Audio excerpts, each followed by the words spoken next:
हम लोग देखेंगे क्लास 12 का चैप्टर 14 जिसका नाम है इकोसिस्टम। तो इस चैप्टर को हम लोग बहुत ही आराम से और सरल तरीके से इसको हम लोग स्टडी करेंगे। इसको हम लोग एक एक टॉपिक को बहुत ही सरल और आसान तरीके से इसको हम लोग एक्सप्लेन करेंगे। तो सबसे पहले हम लोग ये जाने कि इकोसिस्टम है क्या। तो इकोसिस्टम जो टर्म है इसको जो है सो जिस साइंटिस्ट ने दिया था उस साइंटिस्ट का नाम है Tansley.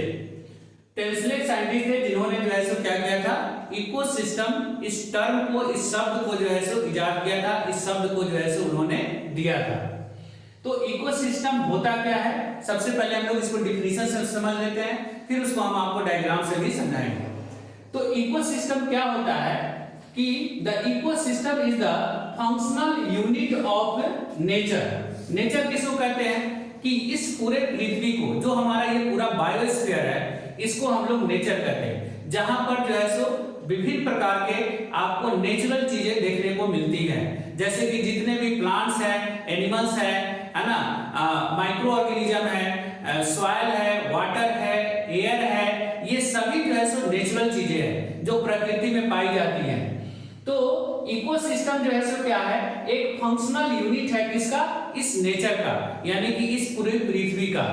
In which living organism interact with each other.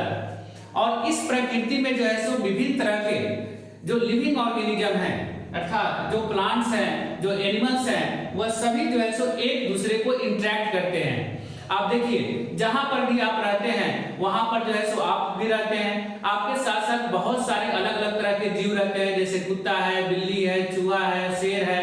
वहां पर बहुत सारे आसपास में जो है सो प्लांट्स भी होंगे, जैसे कि आम का पेड़, पीपल का पेड़, नींबू का पेड़, ये सब भी आपके साथ रहते हैं और सभी एक दूसरे को जो है सो क्या करते हैं, इंटरैक्ट करते हैं। As well as their surroundings physical environment. और यहाँ पर ये जितने भी लिविंग ऑर्गेनिज्म है, यानी कि जहां पर हम लोग रहते हैं वहां पर जो है सो हम लोग एक फिजिकल एनवायरनमेंट से घिरे हुए हैं। फिजिकल एनवायरनमेंट में क्या आता है, तो फिजिकल एनवायरनमेंट में आ गया एयर है, वाटर है, सॉइल है ना, टेम्परेचर है, ह्यूमिडिटी है, सनलाइट है, ये सब फिजिकल एनवायरनमेंट है जिससे जो है सो सारे लिविंग ऑर्गेनिज्म घिरे हुए रहते हैं। तो ये तो हो गई डिफिनीशन की बात। अब हम लोग इकोसिस्टम को समझिए, इकोसिस्टम क्या होता है। देखिए मान लीजिए कि ये जो है सो अर्थ का कोई पार्ट है ना, जैसे मान लीजिए कि कोई जंगल है, तो इस फॉरेस्ट जंगल में जो है सो क्या है कि आपको जो है ना बहुत सारे जो है सो पेड़ आपको दिखाई देंगे, अलग अलग तरह के पेड़ पौधे यहाँ पर आपको देखने को मिलते हैं। और इसमें पेड़ पौधे के साथ साथ जो है सो बहुत सारे पंछी भी देखने को मिलते हैं, बहुत सारे पंछी हैं। उसके अलावा बहुत सारे जानवर भी आपको देखने को मिलता है ना, बहुत सारे जानवर भी रहते हैं।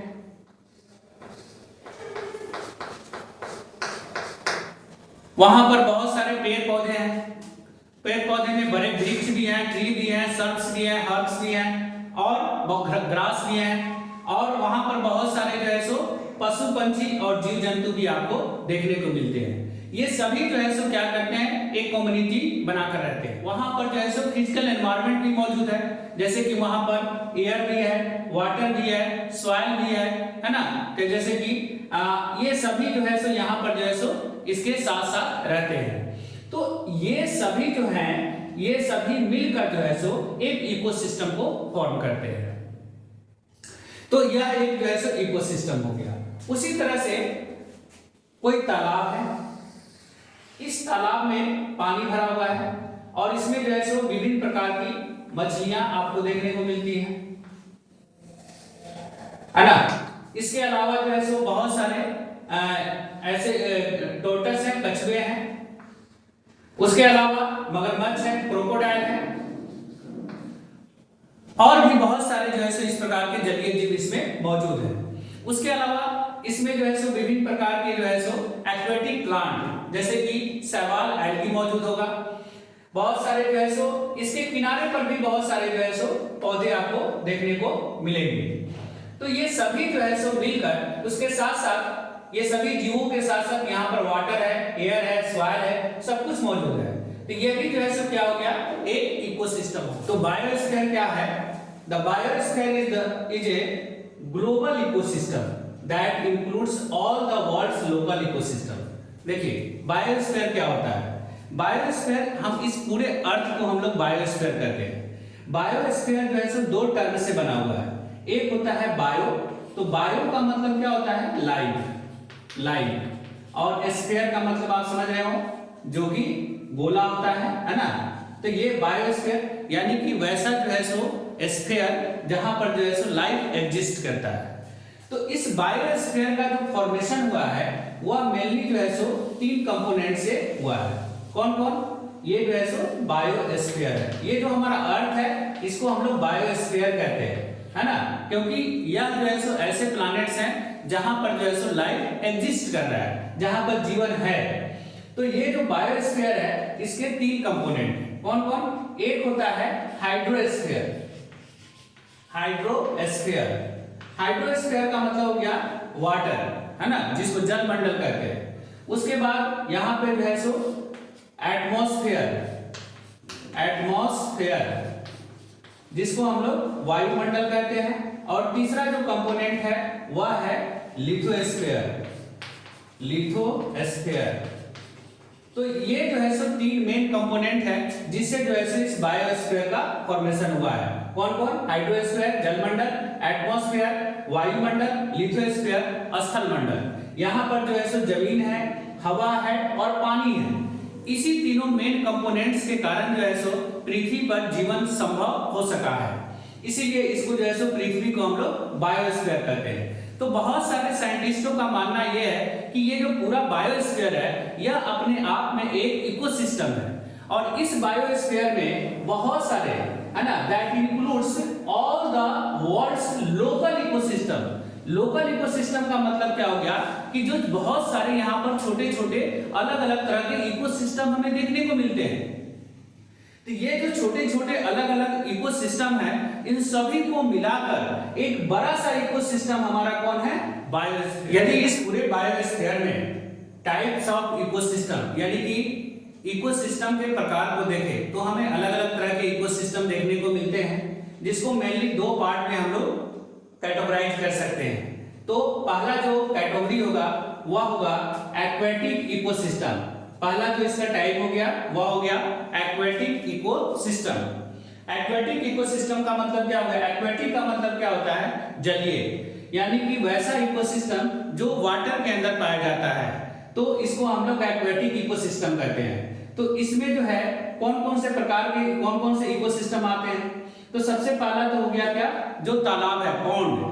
पॉन्ड जो है सो एक एक्वेटिक सिस्टम है, क्योंकि यह जो इकोसिस्टम पाया जाता है यह कहाँ पाया जाता है? पानी में देखने को मिलता है। आप देखते हो तालाब में जो है सो विभिन्न प्रकार के जीव जंतु रहते हैं, है ना, बहुत सारे जो ऐसे एक्वेटिक प्लांट रहते हैं। वाटर में विभिन्न प्रकार के ऑर्गेनिक और इनऑर्गेनिक सब्सटेंसेस घुले हुए रहते हैं। सॉइल, बॉटम में सॉइल में बहुत सारे जो है सो मिनरल्स वगैरह देखने को मिलता है। उसके अलावा वेटलैंड, वेटलैंड का मतलब हो गया जो छिछला जगह होता है जहां पर हमेशा पानी वगैरह जो है सो जमा रहता है, उसको हम लोग जो है सो वेटलैंड कहते हैं। उसके बाद लेक, जो झील होता है, तो झील में भी एक एक्वेटिक इकोसिस्टम के अंतर्गत आता है। उसके बाद है एस्ट्यूरी। एस्ट्यूरी क्या होता है? जहां पर जो है सो समुद्र का पानी और नदी का पानी आपस में मिलते हैं, तो उस जगह को हम लोग जो है सो एस्ट्यूरी कहते हैं। और सी, समुद्र। तो ये सभी जो है सो क्या है? एक्वेटिक इकोसिस्टम के अंतर्गत आते हैं। इसको आपको याद रखना है, यहाँ से बहुत सारे क्वेश्चन एग्जाम में आते हैं। उसके बाद दूसरा जो इकोसिस्टम होगा वह टेरिस्टेरियल। टेरिस्टेरियल का मतलब हो गया स्थलीय भाग पर, जो कि जमीन पर हो गया, है ना। तो स्थलीय भाग में जो इकोसिस्टम आते हैं वह है फॉरेस्ट। फॉरेस्ट हो गया यानी जिसको हम लोग जंगल कहते हैं। जंगल में जो है सो विभिन्न प्रकार के आपको अलग अलग तरह के पेड़ पौधे देखने को मिलता है, जीव जंतु देखने को मिलते हैं, पशु पक्षी देखने को मिलते हैं। तो ये सभी जो है सो क्या है? एक इकोसिस्टम को फॉर्म करता है। उसके बाद ग्रासलैंड एरिया, घास का मैदान, और डिजर्ट, रेगिस्तान, ये सभी जो है सो टेरिस्टेरियल इकोसिस्टम के अंतर्गत आते हैं। तो नेचर में तो हम लोग विभिन्न प्रकार के इकोसिस्टम को देखते ही हैं, जो कि नेचर में खुद पाया जाता है। इसमें ह्यूमन एक्टिविटी का किसी भी प्रकार का कोई एक्टिविटी देखने को नहीं मिलता है। तो वैसे जो है सो इस तरह से अगर हम देखें तो बहुत सारे जो इकोसिस्टम होते हैं वह इस नेचर में पाए जाते हैं, और बहुत सारे इकोसिस्टम जो है सो ह्यूमन ने अपने एक्टिविटी के द्वारा जो है सो इसको क्रिएट किया है, फॉर्म किया है। तो इसके आधार पर हम देखते हैं कि इकोसिस्टम जो है सो दो तरह का हो जाता है। एक जो नेचर में खुद पाया जाता है, जिसको आप सरल भाषा में कह सकते हैं कि जिसको इंसान ने नहीं बनाया है, अर्थात जिसको भगवान ने बनाया है, तो वह हमारा जो है सो नेचुरल इकोसिस्टम हो जाता है। और जिस इकोसिस्टम को जो इंसान ने फॉर्म किया है, किसी मनुष्य ने बनाया है, उसको हम लोग जो है सो आर्टिफिशियल इकोसिस्टम या मैन मेड इकोसिस्टम कहते हैं। तो नेचुरल इकोसिस्टम में क्या आएगा, तो जो फॉरेस्ट है, जंगल, उसको किसी इंसान ने नहीं लगाया है, वहां पर जो भी पेड़ पौधे ग्रो करते हैं वो अपने आप ग्रो करते हैं। कोई व्यक्ति जाकर जंगल में कोई पेड़ नहीं लगाता है, उसका इरिगेशन नहीं करता है, सिंचाई नहीं करता है, उसमें पानी वगैरह नहीं देता है ना, उसकी रक्षा नहीं करता है, देखभाल नहीं करता है, तो ये जो है सो प्रकृति में जो है सो खुद ग्रो कर रहा है। ऐसे इकोसिस्टम को हम नेचुरल इकोसिस्टम कहेंगे। इसी में आ गया डिजर्ट, आ गया सी, समुद्र आ गया। तो इस प्रकार के जो इकोसिस्टम जो नेचर में खुद एग्जिस्ट करते हैं, खुद डेवलप होते हैं, इसको हम लोग नेचुरल इकोसिस्टम कहते हैं। लेकिन कुछ ऐसे इकोसिस्टम होते हैं जिसको जो है सो मनुष्य ने जो है सो अपनी एक्टिविटी से क्रिएट किया है, खुद ने उसको तैयार किया है, खुद बनाया है। ऐसे इकोसिस्टम को हम लोग मैन मेड या आर्टिफिशियल इकोसिस्टम कहते हैं। जिसमें आ गया क्रॉपलैंड्स। क्रॉपलैंड्स जो कि क्रॉप समझते हैं, जिसको हम लोग फसल कहते हैं।